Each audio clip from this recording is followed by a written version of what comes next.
Hello guys, in this video I will show you how to add a new phone number on your PayPal account. So for that guys, first of all, you will need to log into your account on your desktop and then get on the top right corner. Now select account settings. Now get on your left side and scroll down.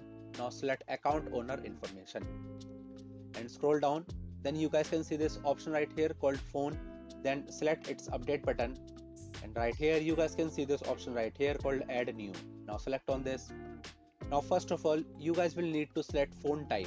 Select this scroll down icon and then select one of these options that you want to add your phone number for your mobile, for your home, for your work or for your customer service.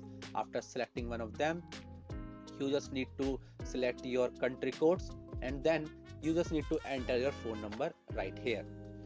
And then if you want to make this particular phone number your primary number, then you can select on this button by just ticking it and then select on this add number. So that's how you guys can add a new phone number on your PayPal account.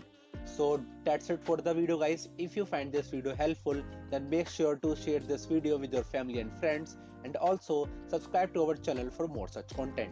And thanks for watching.